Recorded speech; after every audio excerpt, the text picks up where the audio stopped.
Hands, only your love is vital. Though I'm not entitled, still you call me your child. God, you don't need me, but somehow you want me. Oh, how you love me. Somehow that frees me to take my hands off of my life and the way. Okay, so it's 4:50 right now. I arrived in the hospital around 25 minutes ago.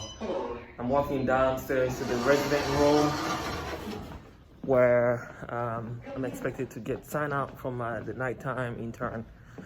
She'll give me the updates of what happened overnight for all my patients, and I write everything down, see if there's anything we need to follow up, anything missing, anyone who needs consents to go to the operating room, and all those updates of what happened overnight. And then I'll come back up and meet with my day team, which is comprised of my chief resident, a third-year resident, and myself, another intern, and another fourth-year medical student who's been here helping us. So otherwise, I will keep you with me. I'm gonna go receive sign out and see you later.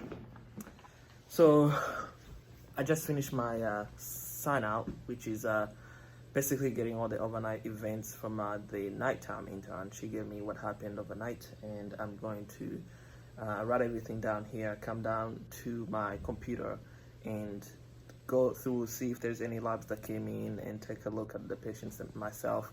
And the rest of the team is going to be coming in about between 5:30 to 5:45.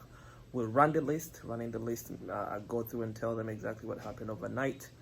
And hey John, How's it going, Wes? and then after that we'll go and see the patients. So this is my medical student. He just arrived. He helped me prep the list, which is amazing. So we'll take you through.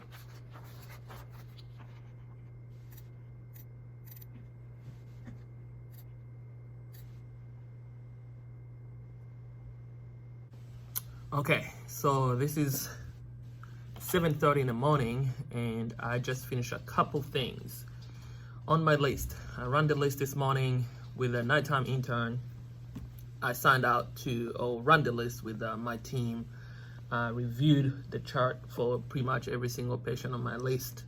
We rounded, we saw almost everyone on the list, examined them, constructed a plan for every single patient.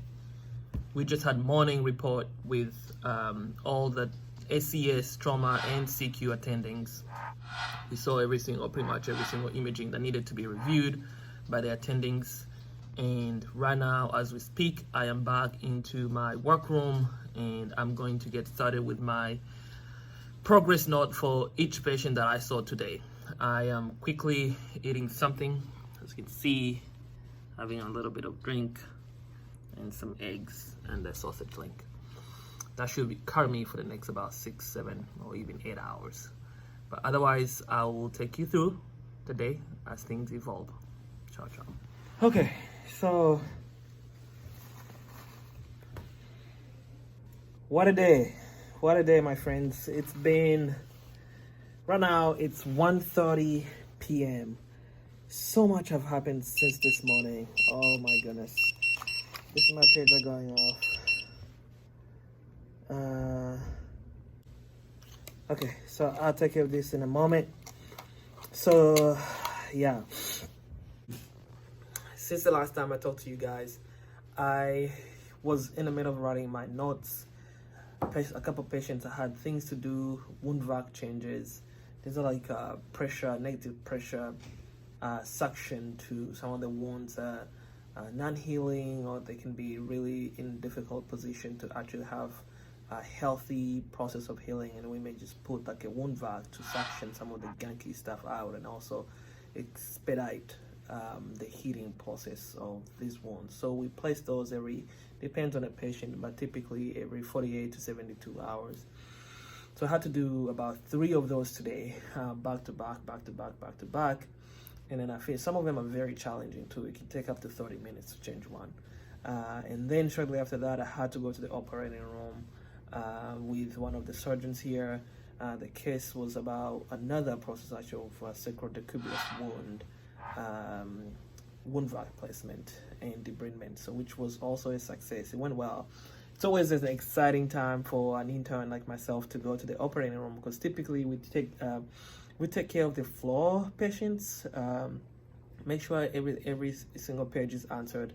Make sure all the labs are repleted, electrolytes are repleted. Make sure that labs are followed up, with the imaging, they're all followed up, and results that are urgent, they're typically responded to very quickly. Make sure that all the patients are doing well, and then every now and then you get an opportunity and go to the operating room. So I did go to the operating room today, which was amazing. So right now I just came back. I still have a couple of things pending that I need to just sit down and get done. It's 1:30. I have a couple of patients to discharge, so I'm going to be writing discharge summaries and place discharge orders for these patients. So far so good. It's an exciting day. So far so good. I had some breakfast around 7:30, and that's the last thing I ate. So I've been trying to stay hydrated by drinking my water. So I drink as much water as I can. As you can see, this is a very, very huge bottle. So that's what I use. It's about, I think, 68, 64 ounces. I try to finish at least one a day. So that's the way I do it. I don't drink coffee. Coffee makes me a little hyper. So I prefer to drink water. Anyway, so that's it. That's the plan. We'll stay in touch with you. Continue. So I just got called a patient that I just operated on. We changed the wound vac. That needs trach change in the PACU. So right now I'm working to the post anesthesia care unit. That's what PACU means. And I'll go with my chief resident, and we'll work on changing the trach for this patient. So this is one of the things that very, very exciting for interns, because you get to do these things and learn how to change these trachs. Like, I will see it, see how it's done. Next time I will do it in front of someone else who is very well equipped to do these things. And then I presume the following time I'll be able to actually do it without the need of someone else to supervise it. So that's how we learn. See one, do one, and teach one. That has been philosophy for a couple of years.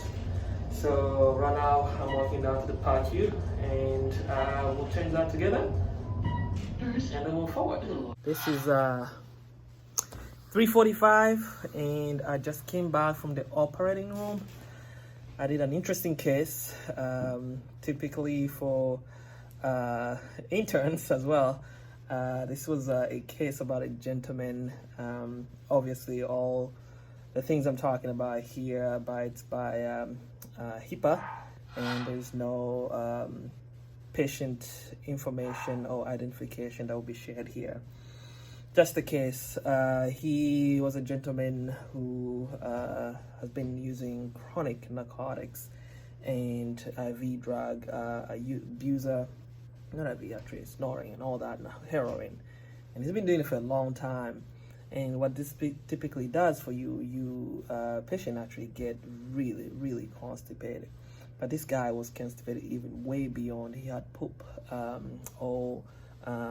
stool all the way from his rectum going up into his transverse colon, way too much. So he couldn't go. He had not used the bathroom for about over a month, and so he came in because things were getting worse. So we just did disimpaction. So basically you go in and you break all the stool out of his bowels. So it was an interesting case, first time doing such a thing, but we helped this young man. He's gonna feel much better after all these things have been removed out of him. My goal is actually, I cannot wait to see him tomorrow and see how he's doing. Otherwise, it's why we do things we do.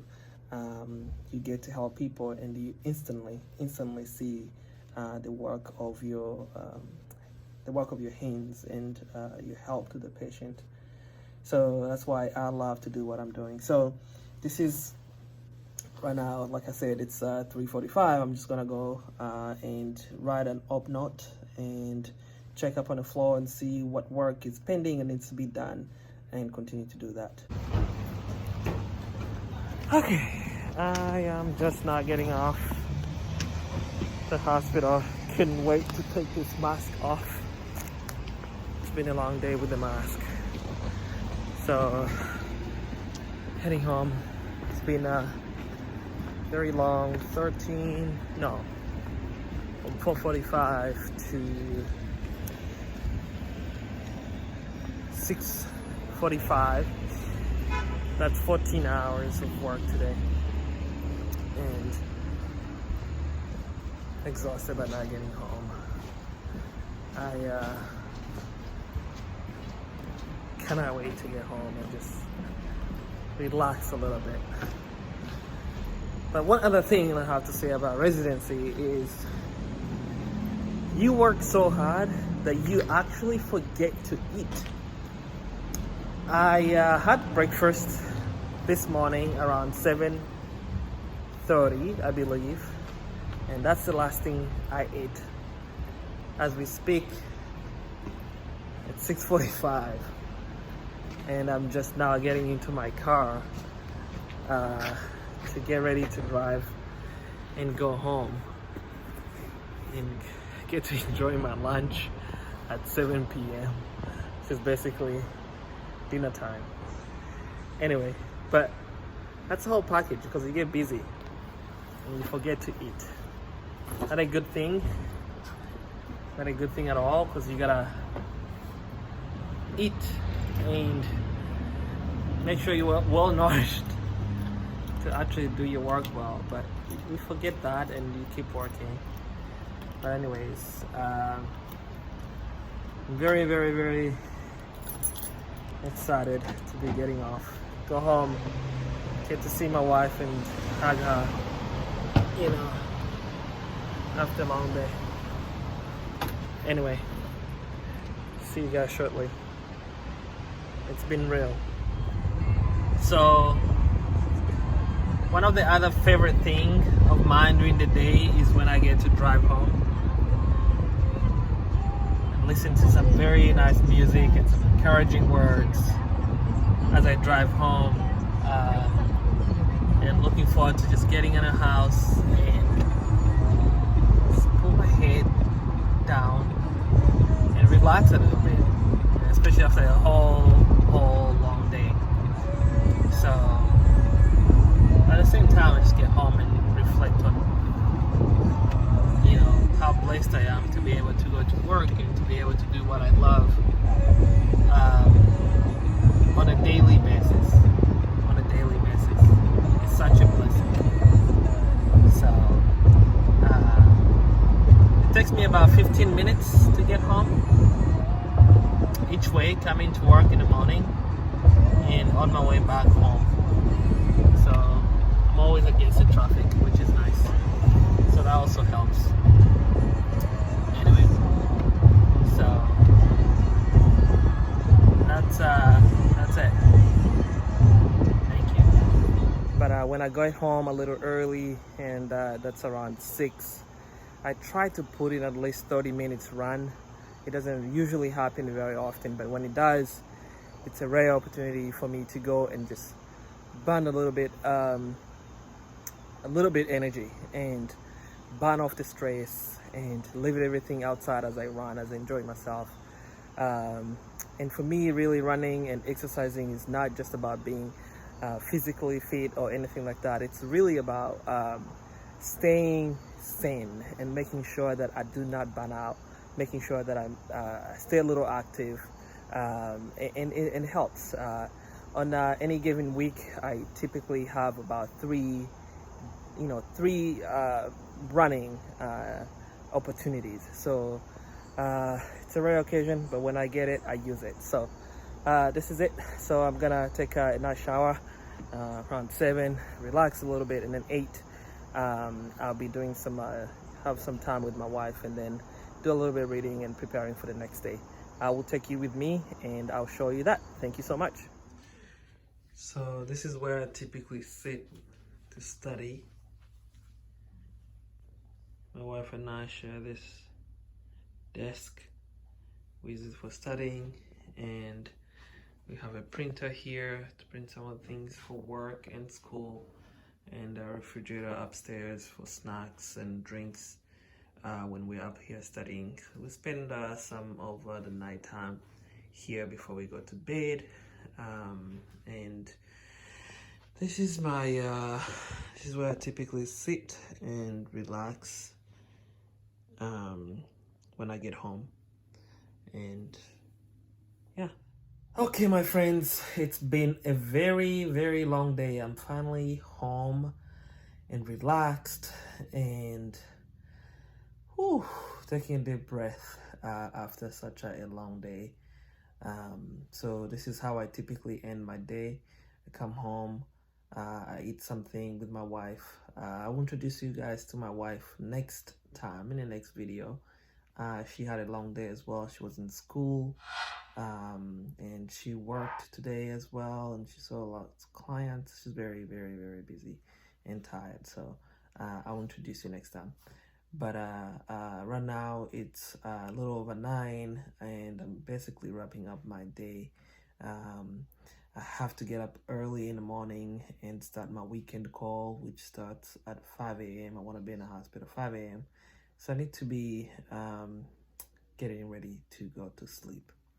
So for now, I hope you enjoyed the video. I hope you got to see a little bit of a picture or a glimpse of how my day typically goes. Yeah, that's my life nowadays as a surgical intern.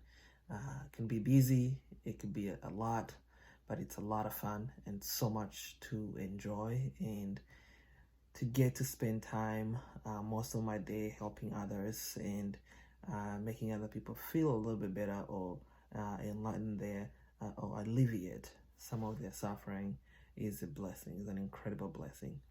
So I would do it over and over and over again. So despite long hours, despite everything, once you do what you love, all those things become just minutia.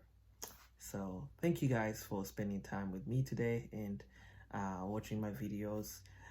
Please, if you have not subscribed, subscribe to my video. I'll be making more and more videos about different aspects of my training, of my life, about my journey, about and how I got here, and hope to learn from you. Please comment thoughts on things you want me to talk about, and I'll talk about them. You guys have a wonderful weekend.